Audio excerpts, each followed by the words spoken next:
Hamatakwepe, Mima Lakota, Imajanta Han Wakin Zitioshpai, Kile Hesapakin, Lila Wakan, Mitaki Ate Tashunka Witko Tioshpai, Mitaki Ina, Wambli Zuya Tioshpai. This is a traditional greeting of my people that I am bound to give, albeit it's a short version. What I said in my own language translated into English thusly. Hello, my relatives. I am an Oglala Lakota, and I come from our very sacred holy land, the Black Hills, where Yellow Thunder Village is. My mother is from the War Eagle clan, and my father's family is from the Crazy Horse clan. This greeting is to this day the way all Indians throughout the nation still greet one another, those that still know their culture. This is the only way we present ourselves to one another that is acceptable.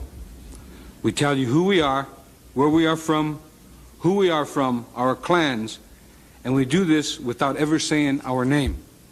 Anything less would be an insult to you and to my people. Senators, my morning prayers to the great mystery always include you and your colleagues in Congress, as well as leaders in all governments. It is an honor to come before you as a spokesman for my people, the American Indians of the United States of America.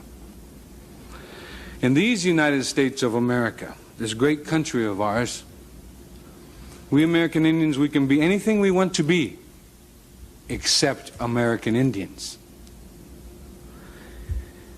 And that is created by the laws of this nation and condoned by its subsidiaries, the so-called tribal government, and designed for the Indian to fail, to be expendable, to be eliminated. I take you back in your history. After the American Indian hostiles had been subdued and forcibly confined to Indian reservations, it took approximately 30 years, one generation, for us to adjust and become economically viable, contrary to what the anthropologists say and what we even ourselves are taught as Indian people. However, allotments were made smaller, our remaining lands were open to homesteading, and we were forced into reducing our livestock. Nevertheless, we made the adjustment again in less than half the aforementioned time, 15 years, and become economically self-sufficient again. But once again, the American Indian was forced into reducing our livestock. The boss farmer concept was instituted. We were told what, when, where, how much, and how little we could grow. This applied to agriculture and our livestock. Again, we recovered in a time span of approximately 15 years. We were so successful in our third recovery that the American Indians enjoyed the finest of economic times, while the rest of the industrialized world was wallowing in the Great Depression.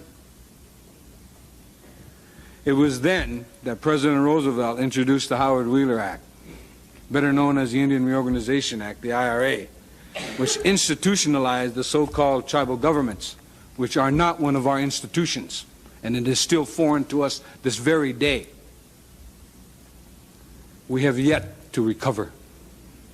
45 years later, the IRA, Indian tribal governments, on their own initiative, began renewed efforts at reestablishing their sovereignty focused on the oldest profession of American Indians. That's gambling. Bingo and other gaming operations has been, without exception, a proven initial success. Failure through mismanagement, politics, or litigation has been less than 15%, showing a better than 85% success rate. The new Indian-sponsored gaming industry on reservations dwarfed success ratios of any and all other non-Indian industries in America. Gaming operations have proven to benefit the revenue gathering of all governments, be they county, state, or Indian reservation. With regulation of bingo and gaming by the Congress, we are experiencing repetition of history. One shouldn't remedy success. The results? The United States government, through Congress, once again intervenes to regulate a proven success in violation of all basic and fundamental rules of economics and totally contrary to all laws of capitalism. American Indians are human beings. We are supposed to be citizens of the United States of America. We fought in your wars in other countries. Our Navajo Nation code talkers served and saved this nation in World War II. We have the inalienable right to joint venture with whom we choose, as long as we do not harm nor commit fraud upon anyone. There is no piece of evidence anywhere that proves Indians ever conspired with criminal elements to establish bingo. The Bureau of Indian Affairs, the infamous colonial office of the Department of Interior, and the initiator of sleaze in government, has been regulating contracting on Indian reservations since 1824. This fact alone should convince and teach every student of government that regulation of commerce and enterprise does not work. In fact, it only produces the opposite result. Graft and corruption is rampant to the contracting auspices of the BIA and its surrogate tribal government. Indian front contractors bid for and receive government contracts only to proceed to build shoddy, dangerous bridges, buildings, schools, roads, and dams. The Indian is the scapegoat when there is a failure, and is always the one indicted. Contracting on reservations has proven historically to breed and feed corruption within the BIA and now the tribal governments. Within the past 2 years, I personally have attempted to assist 7 Indian reservations located in the Southwest, the Northwest, and the Northern Plains, to no avail. The investors I represented were from various groups interested in establishing banks, resorts, Indian-owned public relation firms, factories, fishing ports, and international trade. I now know that tribal governments do not want economic development unless graft is a major ingredient. The BIA is a major player in land leases being sold by petty bureaucrats for as meager an amount as $40. There is a scandal of monstrous proportions occurring in at least 2 Indian agencies, the BIA's branch of land operations and the branch of realty.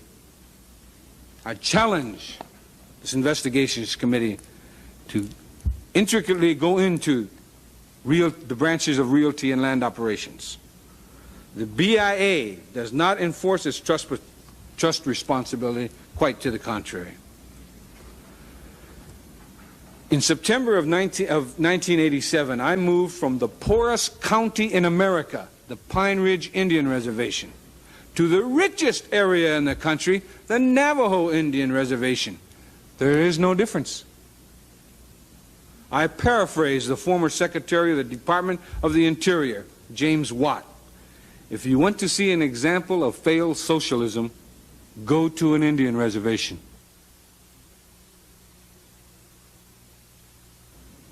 The poorest and richest reservations in our nation suffer from identical problems: mismanagement, a bloated patronage system, no checks and balances, and tribal government's waiver of sovereignty in order to initiate debt.